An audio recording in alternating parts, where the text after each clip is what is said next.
Hello students, video lecture की इस कड़ी में आपका स्वागत है। मैं doctor Deepa Kaushik, associate professor history. आज बीए सेकेंड ईयर के फर्स्ट पेपर में, जो कि मध्यकालीन भारत है, उसमें हम जहीरुद्दीन बाबर के विषय में पढ़ेंगे। इससे पूर्व के वीडियोज में आपने सल्तनत काल के बारे में पढ़ा और सल्तनत काल का अंतिम वंश जो था वो लोदी वंश था। बाबर जिसके आने के साथ, जिसने कि इब्राहिम लोदी के साथ युद्ध किया और तत्पश्चात एक नए साम्राज्य की स्थापना की, जो कि मुगल साम्राज्य के नाम से जाना गया, जिसने एक लंबे समय तक भारतवर्ष पर शासन किया। उसके बारे में उसी बाबर के विषय में आज हम पढ़ने जा रहे हैं। यद्यपि बाबर का कार्यकाल जो था वो बहुत छोटा था। 1526 ईस्वी से लेकर 1530 ईस्वी तक वो भारत में रहे। 1530 में उनकी मृत्यु हुई। आज हम यहाँ पर मुख्य रूप से बाबर और इब्राहिम लोदी के मध्य जो पानीपत का प्रथम युद्ध हुआ था 1526 ईस्वी में, और जिसके माध्यम से भारत में मुगल साम्राज्य की स्थापना हुई, उस पर मुख्य रूप से चर्चा करें। जहीरुद्दीन बाबर का जन्म 14 फरवरी 1483 में हुआ। इनके पिता उमर शेख मिर्जा थे और अपने पिता की ओर से ये तैमूर के 5वें वंशज और माता की ओर से चंगेज खां के 14वें वंशज थे। तो इनकी रगों में तैमूर और चंगेज खां के वंश का खून बह रहा था, जिसके परिणाम स्वरूप ये काफी शक्तिशाली और एक योग्य सेनापति भी थे। यद्यपि भारत में आने से पूर्व बाबर जो थे वो फरगना और काबुल के शासक भी रहे। तत्पश्चात इन्होंने भारत में आने की योजना बनाई। उत्तर पश्चिमी सीमा के माध्यम से भारत में प्रवेश करने की योजना बनाई। पानीपत के युद्ध से पूर्व भी इन्होंने 4 बार भारत पर समय समय पर आक्रमण किया, लेकिन उसमें इन्हें सफलता नहीं। पानीपत के युद्ध के समय, जब पानीपत का युद्ध हुआ, उससे पूर्व यदि हम भारत की राजनीतिक स्थिति का वर्णन करते हैं कि जब बाबर का भारत पर आक्रमण हुआ, तो हम देखते हैं कि उस समय भारत की जो केंद्रीय सत्ता थी वो निर्बल हो चुकी थी। केंद्रीय सत्ता के निर्बल होने के कारण, अस्त व्यस्त होने के कारण, जो राज्य थे उन्होंने अपनी एक तरह से स्वतंत्रता की घोषणा कर दी थी। उत्तर भारत के राज्यों ने भी, और दक्षिण में विजयनगर और बहमनी राज्य थे। उत्तर भारत में हम देखते हैं कि मेवाड़, गुजरात, मालवा, ये जो राज्य थे, दिल्ली और आगरा पर तो इब्राहिम लोदी शासन कर रहा था।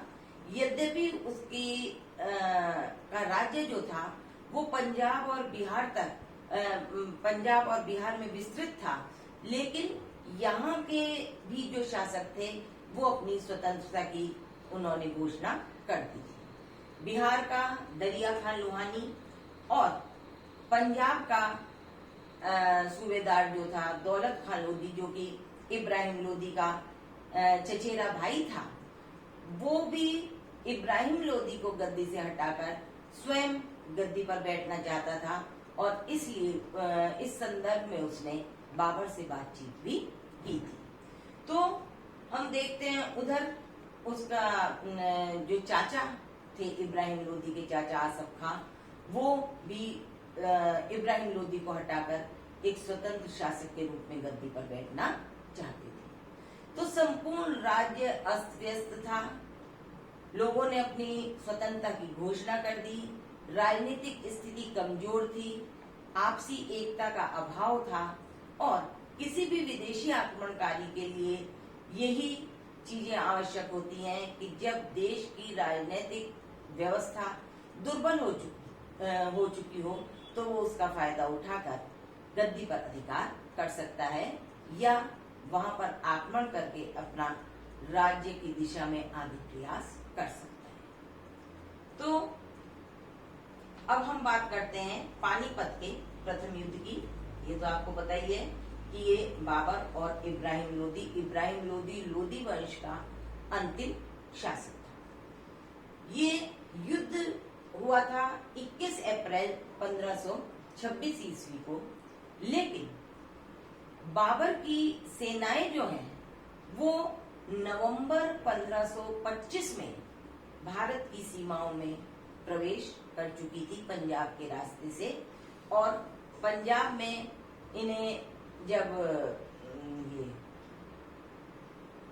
ये इब्राहिम लोदी का भाई दौलत खान लोदी मिला, उसे इन्होंने बंदी बनाकर भेरा भेज दिया। हालांकि रास्ते में ही इसकी मृत्यु हो गई। जब बाबर भारत में आया था तो उसके साथ हुमायूं और उसके साथ काफी बड़ी सेना थी। साथ ही साथ बाबर ने भारत में आने से पूर्व अन्य कई जातियों से, जैसे उज्बेकों से, ईरानियों से युद्ध किए थे, मंगोलों से। तो उसके परिणाम स्वरूप क्या हुआ था कि इनके उन युद्धों से भी बाबर ने काफी कुछ सीखा था। इसलिए जब बाबर और इब्राहिम लोदी के मध्य युद्ध हुआ तो उसने उन सभी रणनीतियों का और उन सभी तकनीकों का अपने इस युद्ध में फायदा उठाया। ये कहा जाता है कि युद्ध तो 21 अप्रैल को हुआ था, लेकिन उससे पूर्व 12 अप्रैल से 19 अप्रैल के बीच में बाबर और इब्राहिम लोदी की सेनाएं लगभग आमने सामने थी। पंजाब में पानीपत के मैदान के आसपास के क्षेत्रों में, और इनके छुटपुट युद्ध भी हुए, लेकिन उन युद्धों का कोई ऐसा विशेष परिणाम नहीं निकला। 21 अप्रैल की सुबह ये जो युद्ध इब्राहिम लोदी और बाबर के मध्य हुआ, तो युद्ध से पूर्व ही बाबर ने एक बहुत अच्छी व्यूह रचना तैयार कर ली थी। उसने अपने आप को शत्रु सेना से सुरक्षित करने के लिए इस प्रकार का इंतजाम करा कि वहां पर बहुत सारी गाड़ियां लगा दी और उन गाड़ियों को रस्सियों के सहारे से बांध दिया गया। बीच बीच में कुछ तोपची रखे गए। केंद्र का जो भाग था सेना का, उसमें घुड़सवार और जो उसके बहुत अनुभवी सैनिक थे उन्हें रखा गया। साथ ही साथ उसने इस प्रकार की व्यूह रचना करी कि जिससे जब शत्रु सेना उस पर आक्रमण करे, और साथ ही साथ जहां युद्ध की तैयारी की गई उन गाड़ियों के आगे उसने खाई खोद दी और खाइयों को उसने पत्तों से ढक दिया। जिसका परिणाम ये हुआ कि जब इब्राहिम लोदी की सेना ने आक्रमण करने की योजना बनाई तो वो एकदम तेजी से केंद्र की ओर बढ़े, और केंद्र की ओर बढ़ने पर उन्हें सामने कुछ ऐसी सैनिकों की सकरी लाइनें दिखाई दी कि वहां पर उस सेना का घुसना आसान नहीं था। और अब बाबर जो था वो वास्तव में यही चाहता था कि जब सेना उसके पास आए तो वो सेना जो आक्रमणकारी सेना है उसे वो घेर ले, और इस प्रयास में बाबर सफल भी हुआ। क्योंकि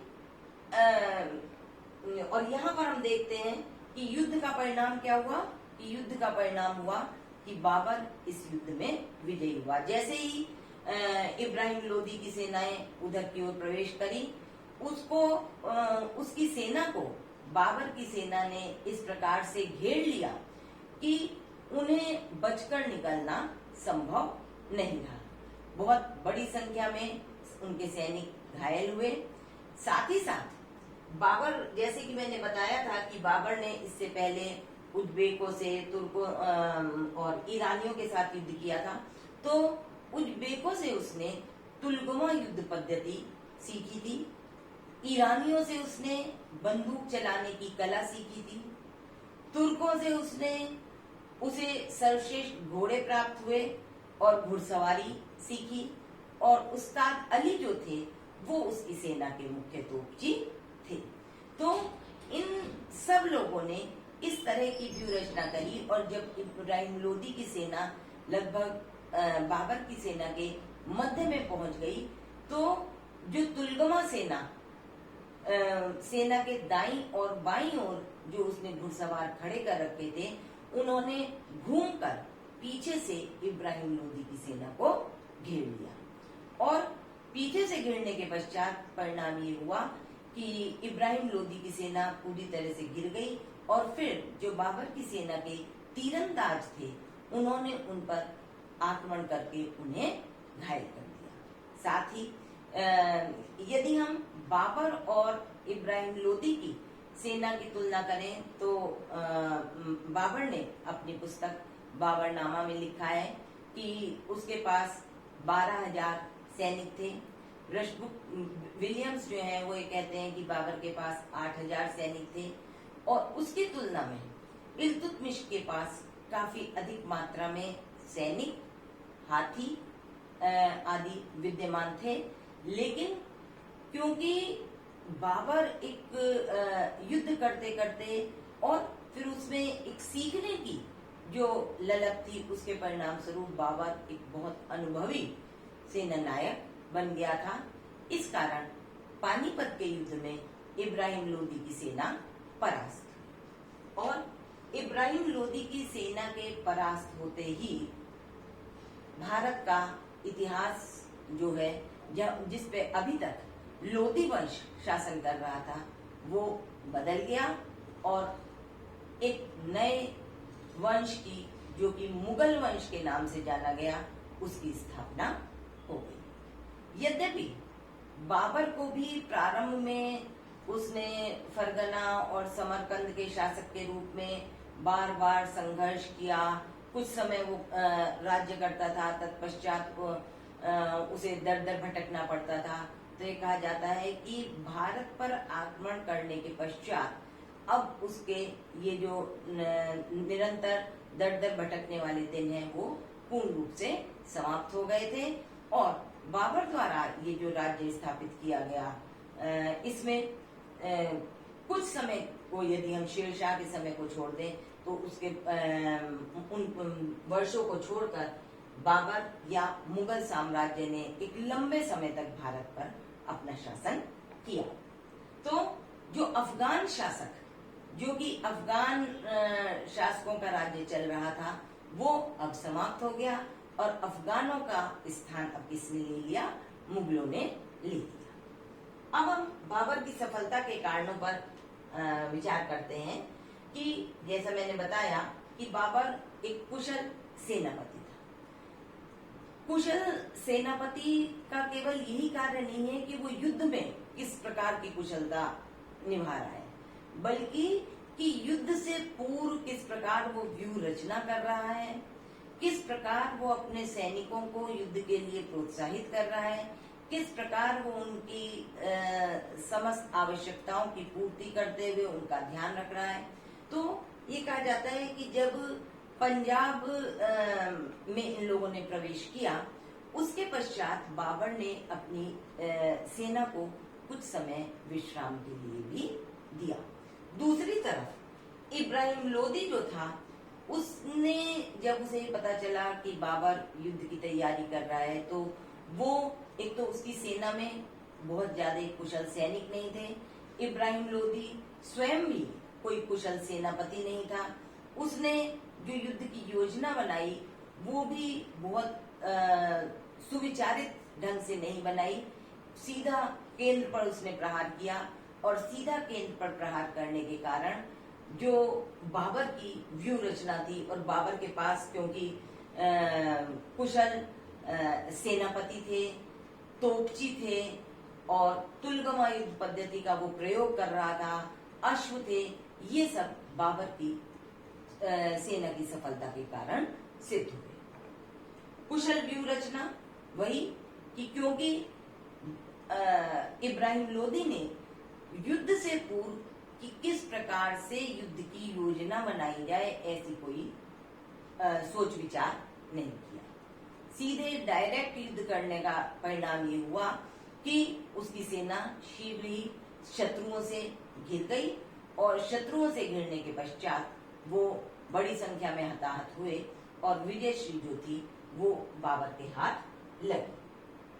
तुलगमा युद्ध पद्धति का ये जो प्रयोग था जो कि बाबर ने उज्बेकों से सीखा था, ये जो तुलगमा युद्ध पद्धति थी ये उसके लिए बहुत लाभकारी सिद्ध हुई, क्योंकि इसका परिणाम ये हुआ कि दाईं और बाईं ओर स्थित जो उसके घुड़सवार थे, जब इब्राहिम लोदी की सेना मध्य में शत्रुओं से घिर गई तो उन्होंने पीछे से घूमकर उसकी सेना पर प्रहार किया, जो कि इब्राहिम के लिए या उसकी सेना के लिए बहुत अधिक घातक सिद्ध हुआ।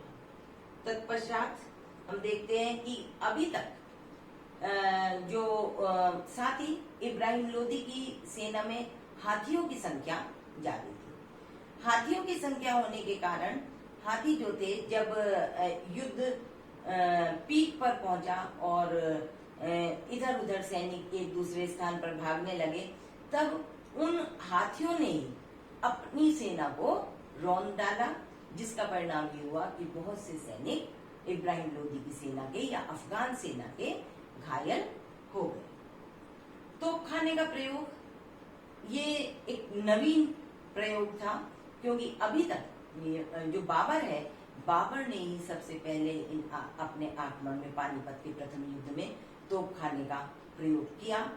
तोप खाने की के विषय में इब्राहिम लोदी अनभिज्ञ था, उसके पास तोपें नहीं थी और न ही उसे इस बात का अंदाज था कि बाबर जो है वो तोप खाने का प्रयोग करेगा।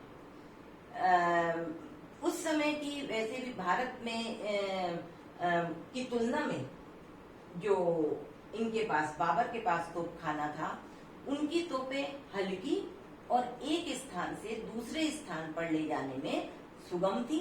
साथ ही साथ उनकी मारक क्षमता जो थी वो भी काफी अच्छी थी। इब्राहिम लोदी के पास इस प्रकार की तोपची नहीं थे, या कि हम कहें कि जो तोपखाना था वो बहुत भारी था और एक स्थान से दूसरे स्थान पर उसे ले जाना सहज नहीं था। तो हम देखते हैं कि बाबर की जो कुशल रणनीति थी, जो उसका कुशल सैन्य संचालन था, जो उसकी व्यूह रचना थी, साथ ही साथ अपने सैनिकों के मनोबल को बढ़ाने की उसमें जो योग्यता थी, क्योंकि निरंतर अभी आगे के हम युद्धों में देखेंगे कि वो अपनी सेना को निरंतर प्रोत्साहित करता रहता था कि हमें युद्ध करके यहाँ पर विजय प्राप्त करनी है। तो ये सारे पॉइंट्स ऐसे थे कि जो कि बाबर के पक्ष में थे और इसीलिए पानीपत का जो प्रथम युद्ध है वो बाबर के पक्ष में रहा। साथ ही साथ इसने मुगल साम्राज्य की भारत में स्थापना की, तो उस हिसाब से ये युद्ध काफी महत्वपूर्ण माना जाता है। और यद्यपि अभी हमने बाबर के पानीपत के प्रथम युद्ध के विषय में पढ़ा है, आगे चलकर कि यहाँ पर बाबर ने युद्ध में विजय उपरांत एक नए वंश की स्थापना कर ली, एक नए राज्य की भारत में स्थापना हो गई। लेकिन इसके साथ ही बाबर पूर्ण रूप से, या बाबर की जो परेशानियां थी वो पूर्ण रूप से समाप्त नहीं हो गई, बल्कि आगे चल के उसे अपने केवल 4 वर्ष के शासनकाल में अन्य युद्धों का, जिनमें खानवा, घाघरा और चंदेरी का युद्ध है, उनका सामना करना पड़ा। लेकिन यहाँ पर आज का लेक्चर हम यही समाप्त करते हैं।